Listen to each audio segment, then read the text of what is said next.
Before watching the video, don't forget to subscribe the channel and enable bell notification to never miss an update from us. Hello everyone, this is Ashrama and you're watching us on Entry channel. So recently there has been a few vacancies which have been or forms which have been released for SBI apprentice, right? Now all the banking aspirants have been looking forward to it or are looking forward to apply for it. But once you're applying for something, you must know about what you are applying into or what you're getting yourself into when you're applying for this examination, right? And what are the preparations that are required. So you need to know a bit of here's and there's and a bit basics about all of these factors, right? So this video has been made keeping in mind, since I'm the faculty who takes care of the current affairs and a bit of banking awareness for all of you. So for creating that awareness for all those who have already filled the form and for those who are looking on or thinking about filling it, for all of you we have brought up this video so that you all can gain benefits from it and understand what this examination is, what is the eligibility, which most of the educators might already have told you, right? But since you're making it, I'll just brief it to you. So there are approximately 8,500 vacancies which have been released, and it is for the post of SBI apprentice by the name 2020, right? The one who is holding this is State Bank of India, right? And the examination is going to be approximately, as a tentative date, we believe that it is going to be in January 2021, right? And since it has the regional thing also, it has a regional angle because there are regional vacancies. The vacancies have been divided on the basis of regions, that is on the basis of state. Therefore you need to have a knowledge about all the states that you are looking forward to, and it's not that just whichever state has maximum vacancies you can apply. You have to have a look at the local language also before applying, that is whether the local language is a language which you know and you can clear the examination, because after the pre-examination that we have, there's going to be an examination, a written examination for the language test of yours. So the language is also something that you need to have a concern over, right? So you'll have to have a look at all the factors that are there. The eligibility is bachelor's, so if you have a bachelor's degree, that is you have done a graduation from a university, that is completely fine with that, right? Now there is another factor that comes in, is what is the format of the examination, right? Which examination we are looking for, what is the pattern of the examination. So if we have a look at only general awareness section, that will have 25 questions, and since it's 1 mark per question, so 25 marks, but the timing is 15 minutes, so you have 25 questions for 15 minutes duration. Now general awareness is one of those segments over which you have this, if you have a command, it's going to be a quick one, right? But if you do not have a command over the language or over the news event, then it goes down the drain, because guessing work is something which, when in general awareness is applied, if you apply the guesswork over a guess for which your surety is 50% or less, it will not gain you marks, it will not lose, it will completely depend on your luck there. Why? Because guessing something which is a news event is not a something of a possibility, right? So you need to have a bit of surety about questions answers, and if you have that surety, these are the most easy questions to gain marks over. People who have great command over this static section and the banking section and the current affairs, those who have a great command over it, they don't find this section difficult. In fact, they count, at least from 25 questions, they'll count 15 to 20 marks of their own, right? And that is required. So you have to work. Now this is a section which makes or breaks your rules, or makes and breaks your marks. Why? Because quantitative is something which all of you have been practicing. English, you've been practicing for all the examinations in an equal basis. Reasoning, you're doing it from a basics. Computer science is one of the subjects which you need to study for, and current affairs is one of the subjects you need to study for. Why? Because these are the 15, these 25 marks can either make your examination result at topmost, or it can downgrade it, right? So it is a 1 hour examination, out of which 15 minutes is going to be for general awareness and financial sector. So now when I'm talking about general awareness of financial sector, what do you have to study in that? What is that exact portion that you will have to study? First of all, before we go ahead, Right question will gain you 1 marks, whereas wrong marks will have a negative marking as well. Wrong answer and negative marking of 0.25, and you're not supposed to make more guesses because of this negative marking. Right now, what to study? Most important, last 6 months current affairs. It is very, very, very important. Why? Because nowadays, if you look at the examination patterns, all of them go with the fact that when a current affairs question is posed, it can be in two formats. One being the direct one. Direct format being that they will ask you directly. For example, there has been, farmer protests have been going on. We all know about farmer protests. They ask you directly the question, that is, which among the following was not one of the ordinance which was passed by the parliament for farmers, or which of the following was not one of the three laws which were passed by the parliament. So you just need to know the name of the ordinance. Fine, perfectly fine. But what if they ask you indirectly, that is, what is MSP, or when was MSP introduced? Or they can ask you about APMC. When was APMC concept introduced? Or what does APMC stand for? Now these are a few indirect questions you might not expect. Or something from agriculture segment, like recently the farmer laws are in question and they ask you about PM Kisan Yojana. So now PM Kisan is something which is indirect. That is an indirect question which is asked from you from regarding the particular question. Or like we all know, there's air pollution going on, and air pollution is a huge concern, right? Stubble burning is a huge concern, right? So one possible question is, they can ask you about air pollution. That is, recently US air quality index was released, which was the most polluted city.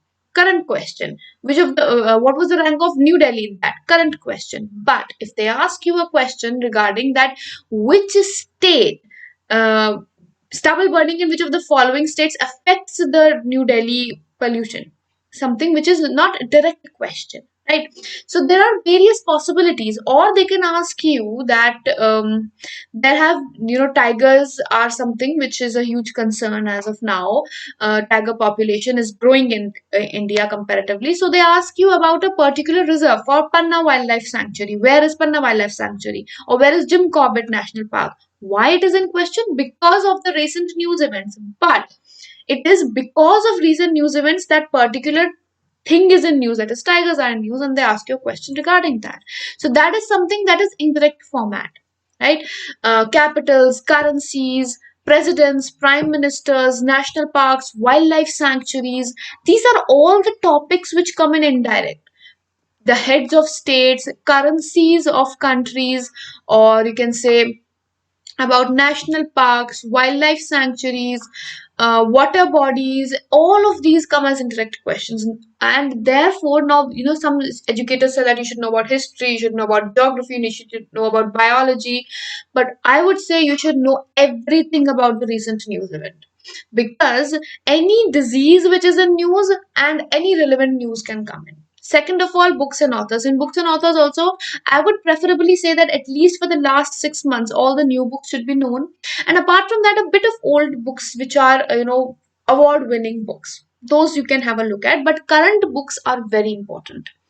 Then latest financial news and latest banking news.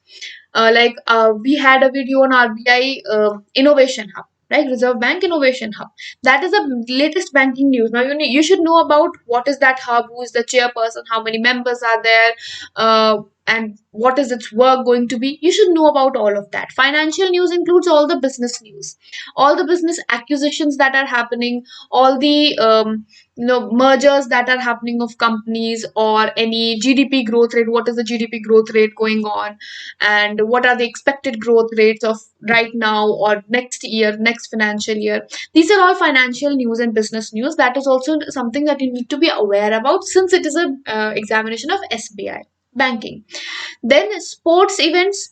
Recent all the events, be it a sport event, be it a summit and exercise. There's lots of summits and exercises going on. Be it Malabar exercise, or you can say SCO meeting which was held, BRICS meeting, G20 meeting, and recent corporate exercise was held. So there are a lot of exercises and summits which are being held. You should know about them. And what about them? You should know the venue, who was the attendee of these summits and exercises and events, who was the attendee, participants. And in sports events, you should know the winners. You should also know about the recent players which are in news, because sometimes the question comes that they'll give the whole news event to you and they will ask you that the particular player is of which country or is of which game. So they'll give the news event and they'll ask you about the player. That is also a new format that is coming up. So you must know about the news event, the major players which are there. If anyone has been charged with any doping case or any other case, that should also be known. Banned, doping case, or whatever that be. Important days and events and the theme associated with the days and event, that is very important. If any index was released at the time, and indexes in general also, all the indexes, all the rankings, all of them should also be known to you. Recent awards, in recent awards I would say Nobel Prize is something that you are not supposed to miss at all. Livelihood Award, Nobel Prize, and United Nations Climate Change Award, these three are the basic awards that you must all know about, right? Apart from that, a few static information, like founders and fathers of certain theories, history of Indian banking system, monetary policies, because monetary policy committee was formed recently. Now this is a way a current affairs question can be phrased. There was monetary committee which was phased recently, 3 members were appointed. That is the current question. But if they ask you about monetary policy, about any policy, or what is the particular policy about, that, or if they ask you about repo rate, what is repo rate? They tell you that this is the current repo rate and they ask you what is repo rate. That is an indirect question. That is why we say that latest is important and the static information related to latest is important, because that is the new format or the coming format for all the examinations, right? So if you have a bit of hold in it, a bit of good hold in that, you are quite sure about your answers, you've given a good practice, you've read good material, then you can gain good marks, because these 25 marks is something which differentiates you from the other person. You might have good quantitative ability, you might have a good English, you might have good reasoning, and there are other students who are very good in that, because you all are practicing on the material. But static is completely dependent on your memory. If you remember right things, if you remember the exact thing, it differentiates you from the whole group that is present in the room. So you need to be very very sure about this, and if you are very good at this, then an average score in all the 3 subjects and a good score in this will also get you good marks and a selection as well, right? So my advice to you, give it a good preparation, give it a good push, and keep preparing for that on regular basis. Don't be dependent, begin the preparation right now. Even if you have not started, give it a full time, because this is not a section that you can avoid or you can put it for a last minute. Don't put it for the last minute. Last minute will ruin it. So no last minute preparation for it. It has to begin now, as of now, right? So with this, I'll be taking your leave. I'll be meeting you every Thursday with the new events and banking awareness. You can join me over there for the preparation or keeping in touch. So every 9 p.m. I hold on Thursday. Every Thursday at 9 p.m. I have classes which in which we talk about banking awareness questions and current affairs questions. Right. So that will help you keep in touch in a bit. So that's a weekly session. You all can join in. I'll see you all there. Until then, goodbye. Take care and keep yourself updated. Subscribe to the channel, because we keep posting new videos about various topics that are currently in news. And so keep tab on that. Do like the video and share the video for whomever you think might find it helpful. Thank you so much and have a wonderful day ahead.